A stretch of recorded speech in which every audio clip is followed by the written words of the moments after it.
Okay, terima kasih Encik Rizwan. Assalamualaikum dan selamat malam. Selalu saya cakap selamat pagi, selamat tengah hari. Hari ini selamat malam. Pada semua yang hadir, saya rasa nampak macam ada 54 orang yang hadir. Terima kasih kerana menanti, menunggu. Hari ini, malam ni saya akan cuba mantapkan persembahan dalam tempoh yang diberikan. Sampai pukul 9.30 ke Encik Rizwan? Betul. Okay, so saya ada lebih digital faham. lah sikit tu. Saya kena speed up lah. Okey, serba sedikit tentang nampak slide saya tak? Nampak slide Nampak Alright. Okey, serba sedikit tentang saya. Saya lahir di Negeri Sembilan. Kalau nak cakap Negeri Sembilan pun boleh. Nak cakap Minang ke apa, bolehlah sikit-sikit Dah dibesarkan di sana. Sekolah Saint Paul Seremban. Kemudian saya pergi menuntut di luar negara dan sekarang ni masih lagi menuntut kalau ilmu digital ni dia tak boleh habis dia kena sentiasa menuntut. Sekarang ni saya masih menuntut di UiTM bahagian Smart Karapuli, buat PhD sajalah buat masa sekarang ni dan merupakan associate pada MPC. Kalau nak dengar lebih lanjut tentang apa itu digitalisasi ataupun apa itu digital transformation, bolehlah ke YouTube saya, nama Kamaruzaman Jahidin, dan juga podcast saya pun ada, Kamaruzaman Jahidin. Podcast ni di audio jadi saya tak video, di audio saja. So bolehlah layari. Okey, tentang masalah kita dalam beberapa minggu ni, memang COVID-19 ni memang menjadi satu sasaran Tapi sebabkan COVID-19 jugalah kita ni memang orang kata apa mendapat hikmah, kita terpaksa merubah cara kita bekerja, merubah cara kita berniaga sekalipun, mengubah cara hidup kita pun semua kita ubahkan kepada dalam bentuk digital ekonomi. So kalau tengok apa yang saya cuba jelaskan di sini adalah banyak kepada kita menjadi macam satu keperluan dan jadi satu kemestian untuk kita belajar penggunaan teknologi Sekarang ni kita hanya ada handphone, kadang-kadang peniaga banyakkannya ada handphone, mungkin ada juga laptop. Kalau boleh kita samakan, kita utilize ataupun kita guna pakai sebaik mungkin apa yang kita ada di depan mata kita. Okey, kalau kita tengok dalam digital ekonomi ni di Malaysia, kita tengok dia punya function dia akan sentuh pada society So kalau tengok society ni, dia akan banyak keluarkan dipanggil ruang pekerjaan, dipanggil gig economy Gig economy ni contohnya macam Food Panda, Grab dan sebagainya. Tu banyak lagi lah, Lalamove sekarang kita tengok ada yang speed lah, ada yang bungkus eat lah, macam-macam semua keluar. So ini merupakan satu gig economy dan gig economy dia memerlukan satu skill worker, sama ada di belakang tabir ataupun yang menghantar ataupun yang membonceng basikal dan sebagainya lah. Dan kita tengok kemudian bisnes dalam digital ekonomi ni, fokus kita juga pada bisnes. Kita nak kena orang kata apa, tukar kita punya cara kepada e-commerce. Dan yang ketiga, government juga kerajaan pun akan banyak merubah, dan MPC sendiri dah slowly merubah ke arah digitalisasi. Banyak saya tengok sistem-sistem akan diubah untuk kami sebagai vendor. Dan yang paling penting, in the future, data is a future commodity. Jadi tuan-tuan dan perempuan mana yang berniaga secara fizikal mungkin ataupun kemudian akan pergi kepada secara digital, kita kena tengok customer behavior, pola pembelian kita dan sebagainya. Itu semua penting. Tapi kalau kita nak tengok pola pembelian kita perlu ada data. Kalau tak ada data, tak boleh buat pun. Kita main agak-agak aja, ramalan-ramalan mana kita, ramalan-ramalan tu mungkin tidak benar belaka. Jadi bila ada data ni, kita nampak bahawa macam gini cara dia pembelian, orang beli kalau ujung bulan orang beli banyak, jadi kita boleh buat sale contoh. Kalau katakan pertengahan bulan orang tak beli, sendu sikit kita punya sale, apa kita perlu buat? Itulah pentingnya data-data dalam kita punya kita punya bisnes. Jadi kalau dalam bisnes kita, apa yang kita perlu tengok adalah kita perlu kurangkan kos kita.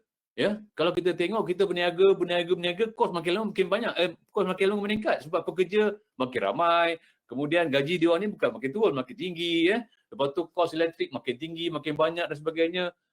Harga kita jual sama juga. Macam mana Panasonic, kipas Panasonic tu, kalau saya lahir tu harga dia masih maintain RM150 sampailah ke hari ni. Macam mana dia boleh maintain harga jual tu RM150 dan orang masih membeli.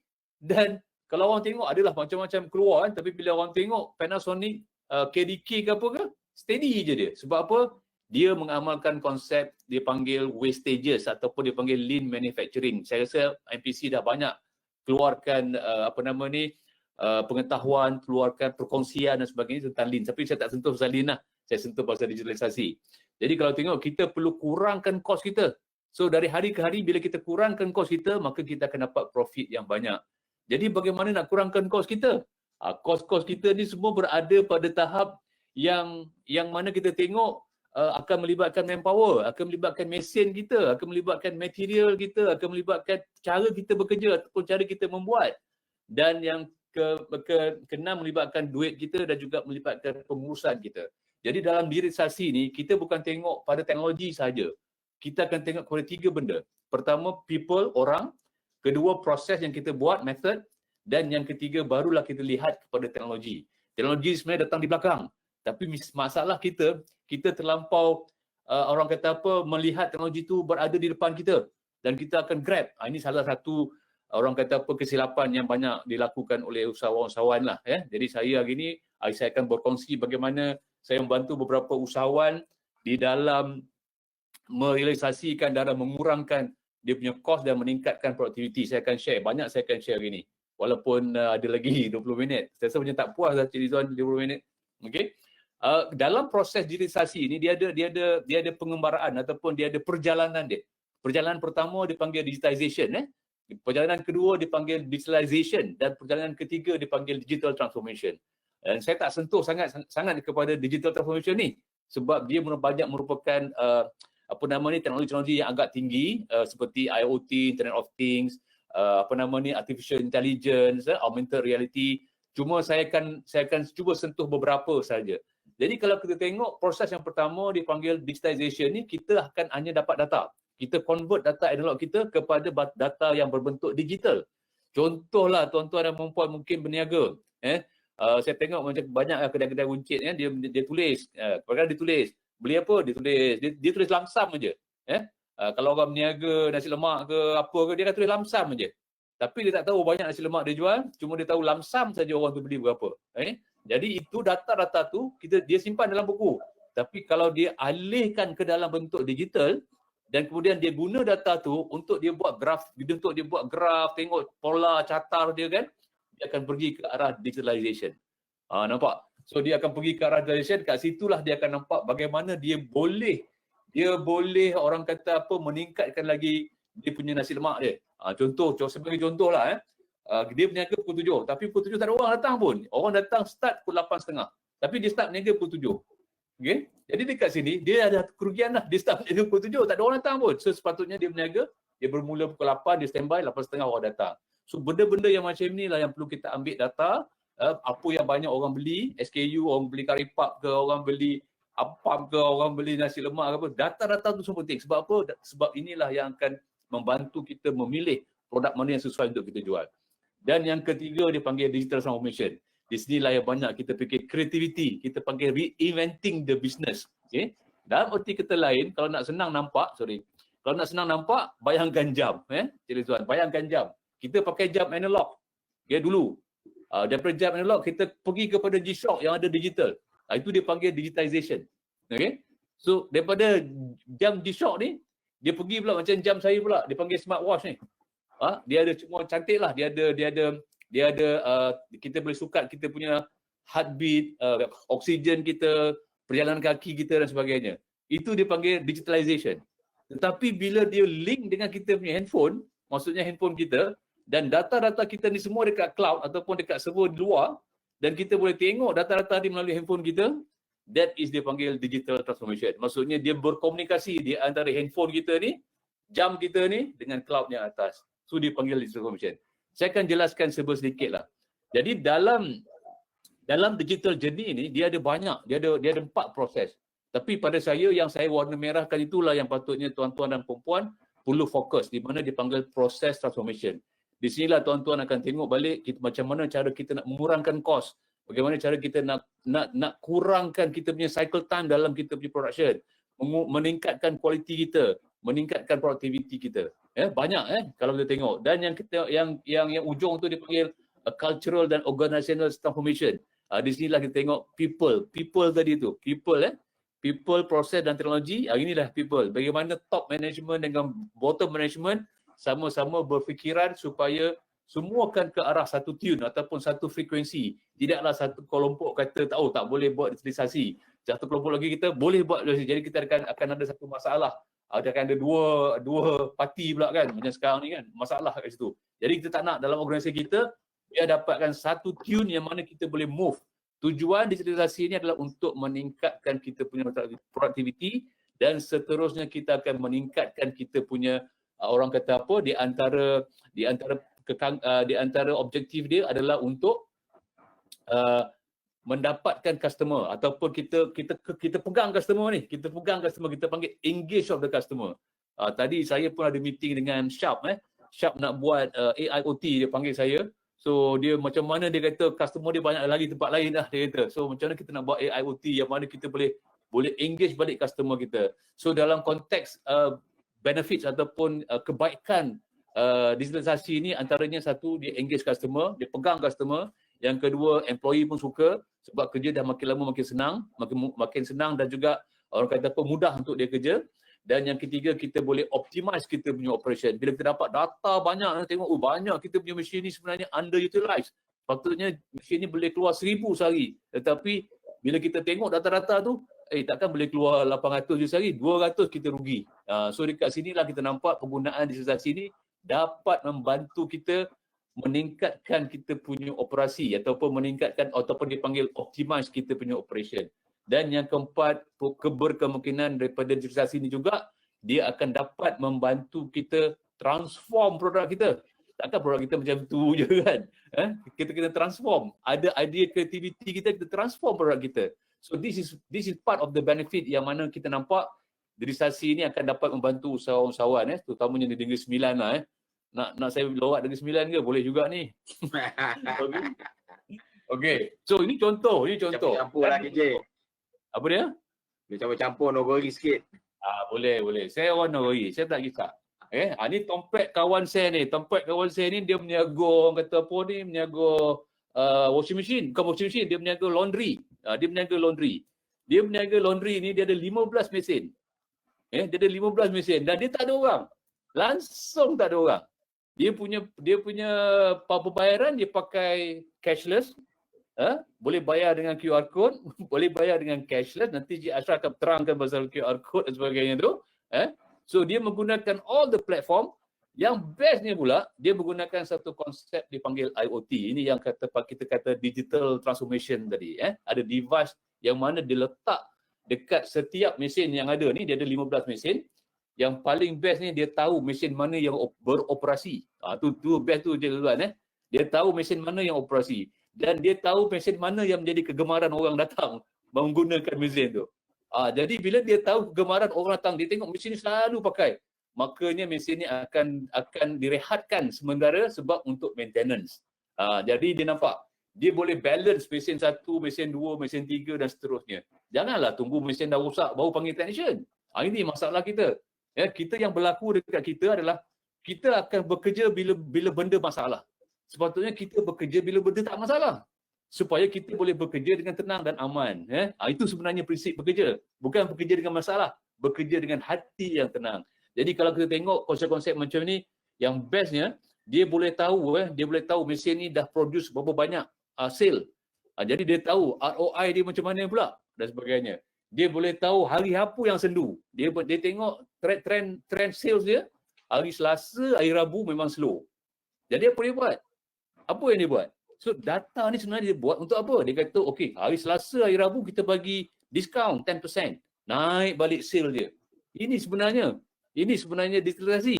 Okey? So supaya kita nampak di mana kita boleh selaraskan. Di sini dah kita nampak satu bagaimana kita boleh tingkatkan kita punya sales.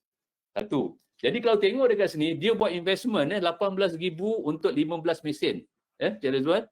18,000 untuk 15 mesin dia pasang sistem ni, IoT ni. Kemudian sebulan dia cuma bayar RM170. Kalau Cik Rizwan bayangkan, tuan-tuan dan puan-puan bayangkan kalau dia ada seorang pekerja yang mana dia ambil foreigner lah. Biasa orang-orang kita tak nak kerja macam ni dah. Dia akan ambil foreigner dia letak seorang kat situ dengan tangga gaji dia 1,500 sebulan. Okey? Kalau 1,500 sebulan, apa akan jadi? Maksudnya setahun ROI dia paid. Setahun aja ROI dia dibayar balik dan seterusnya dia akan untung selama-lamanya. So this is what we call increase of reduce of cost, increase the productivity dan sebagainya. Ini satu contoh Ini satu contoh. Kalau siapa yang ada laundry nak buat ni bolehlah berhubung dengan MPC akan cari saya nanti. Okey. So ini satu. Yang keduanya dekat sini ini satu kilang yang baru saya balik semalam. Saya pergi kilang ni, tahu tak dia buat apa? Dia buat sudu KFC. Sudu KFC tu dia buat. Dia the only syarikat yang buat sudu KFC satu Malaysia. So dia tak boleh tahan dah. Dia kata tak boleh tengok mesin downtime lama sangat. Jadi dia buat, dia minta, ni projek MBC juga. Ni antara projek MBC yang saya bantu. Apa yang kami buat adalah kami letak satu device yang tepi yang kecil ni, dia panggil IoT juga, untuk kita tahu movement of the machine. Kalau mesin ni tak bergerak 10 minit, dia akan hantar notification kepada bos atas, dia akan hantar notification kepada technician, dia akan hantar notification pada engineer. Kalau dalam tempoh 10 minit juga tak bergerak juga, hantar lagi. 10 minit tak bergerak lagi, hantar lagi. Sampailah bos menjerit, barulah nampak benda tu akan bergerak. So benda ni sebenarnya kita nak reduce downtime ataupun dia panggil kerosakan tu kita nak minimizekan. Maksudnya kat sini saya kata tadi optimize operation. Kita tingkatkan lagi operasi kita dengan bantuan digitalisasi. So kalau tengok dekat sini apa yang kami hanya bantu di syarikat, kami hanya buat monitor dan control saja. Belum lagi peringkat optimization, belum lagi peringkat autonomous. Maksudnya peringkat yang sistem secara automatik, belum lagi. Hanya 2 level saja yang kami bantu dia. Ini pun dia kata, dia dah expect, dia kata dia punya productivity akan up antara 8% to 10%. So, bayangkan tuan-tuan, kalau 8% ke 10%, berapa banyak dia save, berapa banyak dia boleh increase dia punya sales. So, this is the beauty of orang panggil digitalisasi. Satu lagi yang saya nak share, saya suka share cerita-cerita je, malah nak share yang teori-teori tuan-tuan supaya dia orang nampak lah. Alright. Malam so, ini pau. Ini bukan pau orang ini pau makanan lah. Puan apa nama ni? Saya lupa dah nama dia. Nama produk dia Ainas Pau. Okay. So ni projek MBC juga di utara. Saya share. So syarikat dia kecil, tak besar mana pun. So masa MPC datang, saya utara, dia letak satu sensor. Dia panggil proximity sensor juga untuk mengira berapa pau keluar setiap masa. Dan dia ada banyak jenis pau-pau ni. So dia kata bila time COVID ni, dia tak pergi ke pun, dia tak pergi ke pejabat pun. Sebab tak boleh nak pergi pun. Sebab ada kekangan berapa persen yang kita boleh pergi, yang banyaknya bahagian production. So dia akan dapat dia punya result melalui dia punya handphone. So sekarang ni dia kata kena beli handphone besar sikit. Besar sikit dan mahal sikit lah. Baru berbaloi kan. Baru ada ROI dia sikit kat situ. Dia nampak, dia kata, pau jenis kacang merah ni banyak dah ni. Wah, mungkin dia tengok balik dia punya requirement of the requirement of the customer tu tak nak dah pau merah.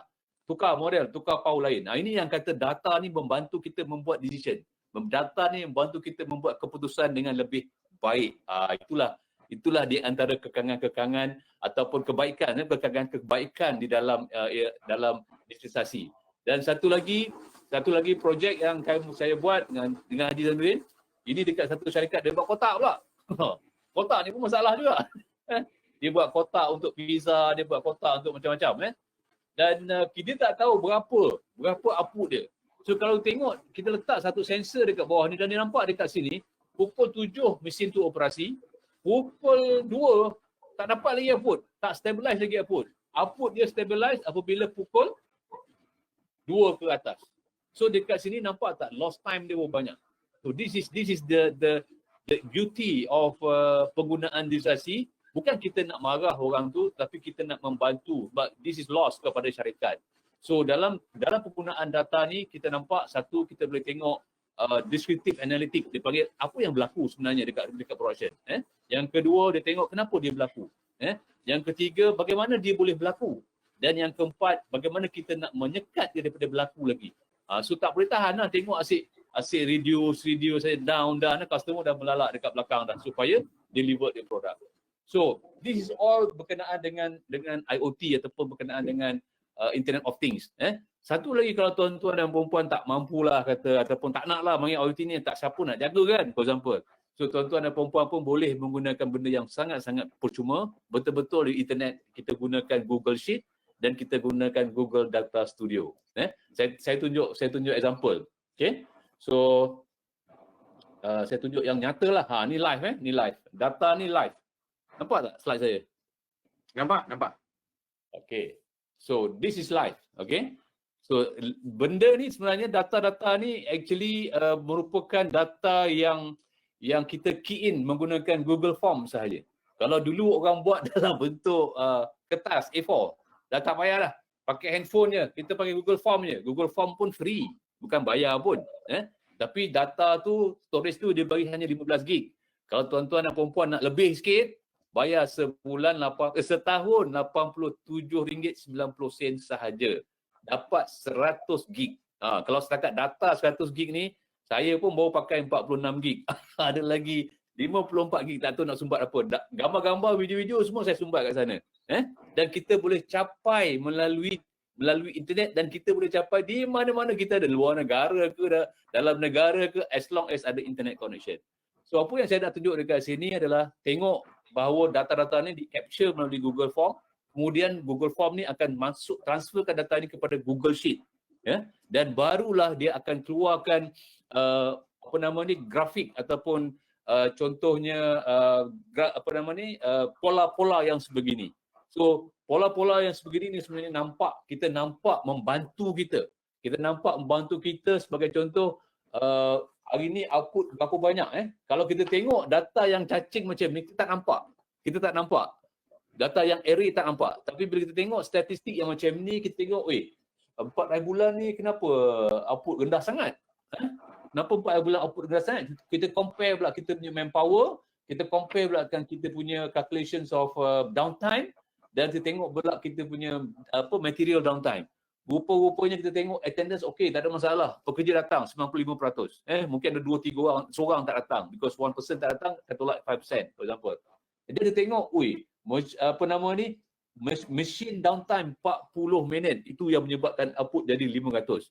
Dekat sinilah yang kita boleh tackle masalah. Jadi sebenarnya data-data dalam digitalisasi ini sangat-sangat banyak membantu kita untuk push untuk ke masa hadapan. Itu satu. Ini yang kedua. Ini projek, nampak, jangan tengok angka. Angka tu main-main je, saya sahaja letak. So syarikat ni dia menjalankan projek construction. Jadi dia nak tahu projek bulanan dia berapa banyak. Berapa banyak projek dia, berapa banyak sales dia sepanjang dia berniaga. Berapa banyak invoice yang dia dah claim. Berapa banyak invoice yang belum dia claim.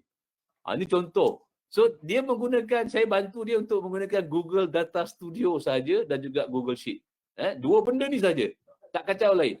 So dengan adanya digitalisasi ni, dia akan nampak secara orang kata apa, secara keseluruhan, dan apa perlu dia buat, mana yang tak dapat claim lagi itu, dia akan push kepada admin dia, finance dia, hantar invoice cepat, dan seterusnya dia akan move. This how kita tengok efisiensi kepada syarikat itu sendiri. Jangan fikir terlampau tinggi sangat. Jangan fikir terlampau tinggi, tengok kepada proses kita. Kalau proses kita tu memerlukan orang kata apa, contoh yang sebegini, yang memerlukan data macam ini, kan kita akan convert ke dalam ini. Saya pernah cadanglah kepada pihak MPC supaya mungkin adakan kelas dalam Google Data Studio ni untuk pengetahuan semua. Nestle pun pakai benda ni.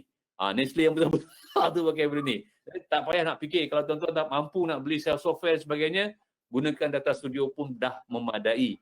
Tapi slowly tuan-tuan akan move, mana yang menjual runcit dan sebagainya, bolehlah menggunakan sistem-sistem yang sebegini.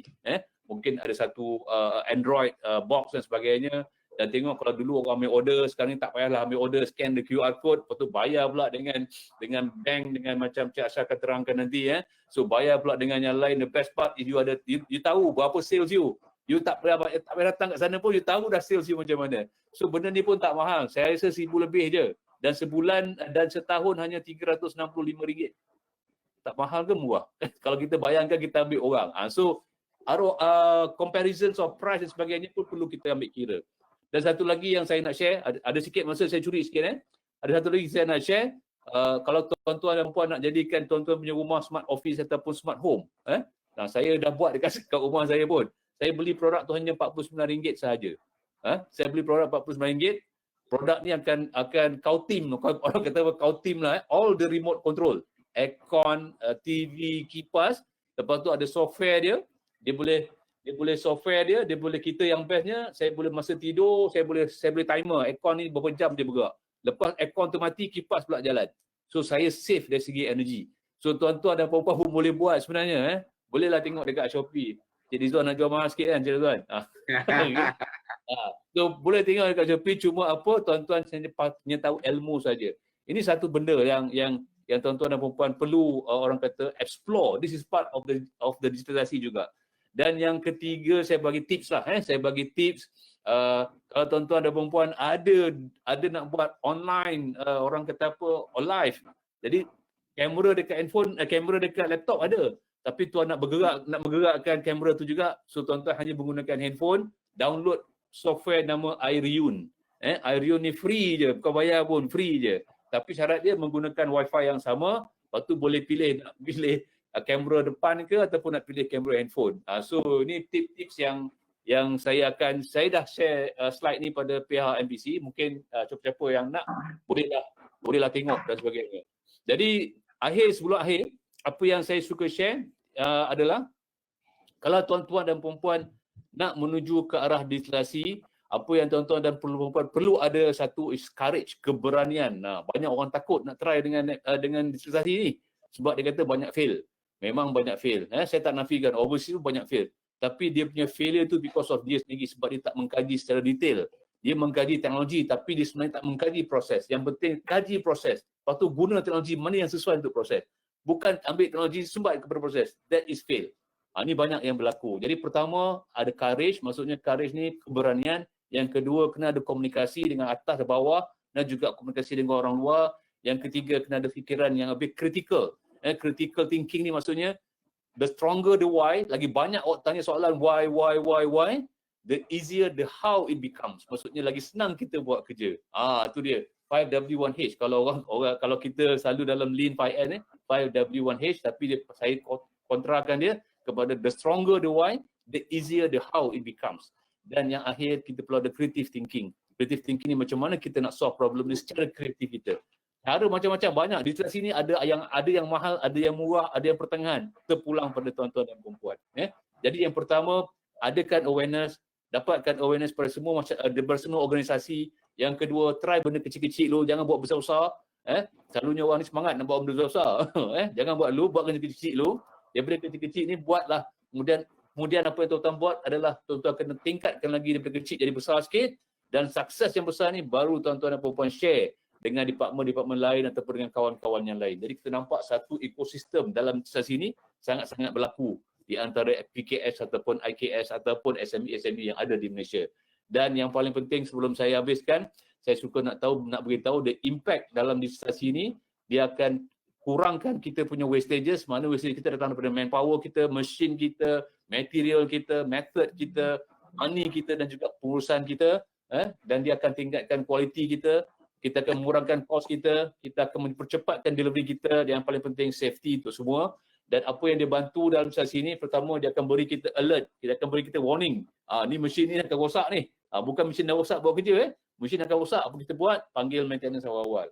Kedua, dia akan buat kita prediction, kita boleh meramal berapa output kita akan datang. Dan yang ketiga, kita boleh prevent daripada benda yang tak baik berlaku. Dan apa yang memberikan benda-benda yang macam ni, pertama kita kurangkan risiko kita dalam berniaga. Kedua, kita tingkatkan kita punya trust kepada customer kita. Sebab apa? Kualiti kita bagus, delivery kita bagus. Dan yang ketiga, tingkatkan equality kita. Dan paling penting, kita tingkatkan produktiviti kita. So, akhir kata, dengan ada digitalisasi, kita boleh buat kerja dengan cara yang betul. Apa yang sebelum ni kita buat tak salah. Kita buat salah. Tapi dengan bantuan digitalisasi ni, dia membantu kita membuat kerja yang betul dengan cara yang betul. That is the most important thing. Jadi, saya rasa saya ambil sedikit masa, lebih dalam 3-4 minit. So saya rasa saya sudahi dengan ucapan terima kasih. So saya serahkan balik pada Cik Rizwan. Alright, terima kasih Cik KJ. So saya rasa memang tak cukup saya rasa masa yang diberikan untuk KJ present macam-macam benda dan banyak benda menarik sebenarnya bila kita tengok tadi dengan adanya apa Google Sheet dan juga apa dipanggil benda tu tidak begitu mahal saya rasa ramai yang nak mendengar Cuma saya ada beberapa soalan sebenarnya daripada tadi ada soalan tapi saya terpaksa minta Cik KJ habis dululah.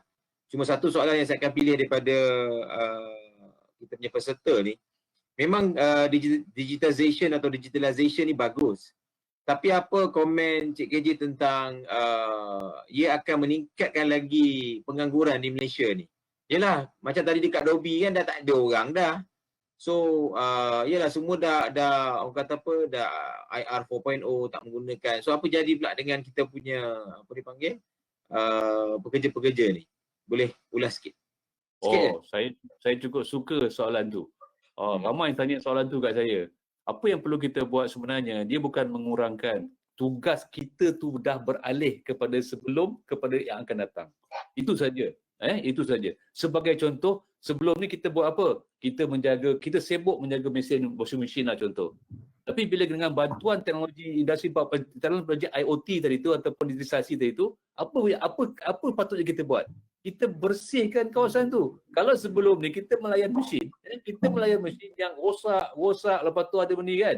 Kita ambil masa dekat layan mesin. Tapi untuk kesihatan tetamu, untuk kesihatan pengunjung-pengunjung langsung tak jaga. Tapi dengan bantuan teknologi tadi ni kita ada masa untuk kita bersihkan kawasan tu, cantikkan kawasan tu. Jadi kesesaan kepada pengunjung itu yang saya kata tadi engage the customer.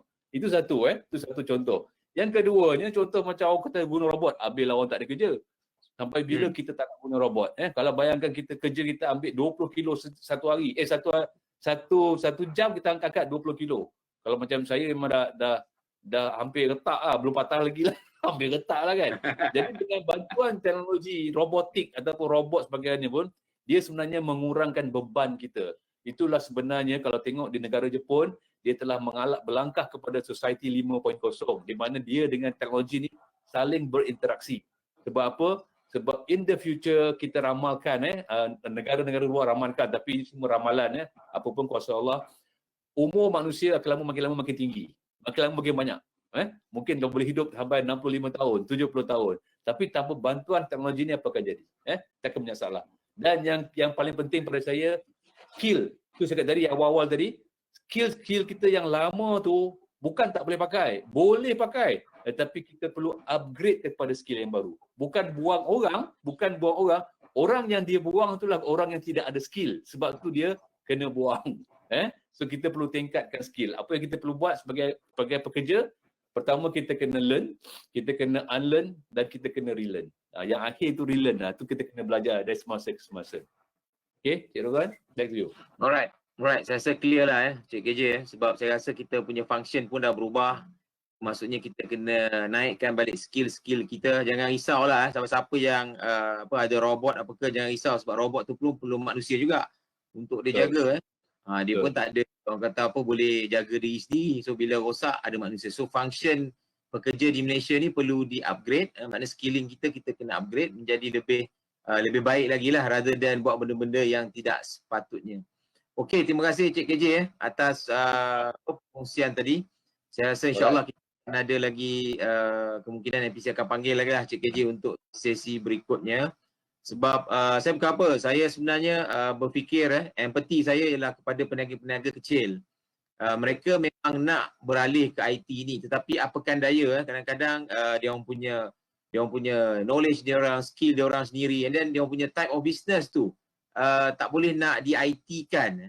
Tapi hari ni telah dibuktikan oleh Cik KJ bahawa sebenarnya applicable di apa sahaja perniagaan. Maksudnya kalau tidak pun kita boleh menggunakan data tu kontrol kita punya bisnes macam tadi 7.5, 8.5 kita boleh study and then kita tahu kita punya pengeluaran berapa banyak jual nasi lemak. So kita boleh kontrol data tu dan kita boleh buat analisa, boleh keluar semua apa dipanggil indikator berapa banyak jual dan sebagainya. So bagi peniaga-peniaga di luar sana boleh gunakanlah Cik KJ punya cadangan tadi tu. Saya dengar tadi RM83 setahun Cik KJ betul Ya, RM87.90 setahun sahaja. lebih 90% itu je. So maksudnya saya rasa semua peniaga dalam masa kalau jualan tu RM80 tu sekejap je boleh dapat untuk cover setahun. So tak semestinya lah kena invest belas-belas ribu, RM20,000, RM30,000. Jadi dengan apa yang di-share tadi tu, saya boleh rumuskan bahawa yang penting ialah kesedaran tu lah. Kesedaran tu. Once kita ada that kind of awareness, ada courage tadi tu, jiwa dah mula masuk jiwa IT macam Cik KJ kita, sampai gambar pun sana sini boleh gerak dah. So saya rasa itu yang paling penting lah dalam nak berubah ke digitalization. Okey, itu saja masa kita ada bersama Cik KJ. Terima kasih banyak dan kita harapkan untuk sesi-sesi akan datanglah dan teruskanlah Cik KJ bantu apa dia kata industri-industri kita untuk menjadi lebih lagi apa dipanggil IT savvy ni. Okey? Memang itu hasrat saya. Cuma doakan saya sihat. Ya, alhamdulillah, insya-Allah. InsyaAllah. Alright, terima kasih.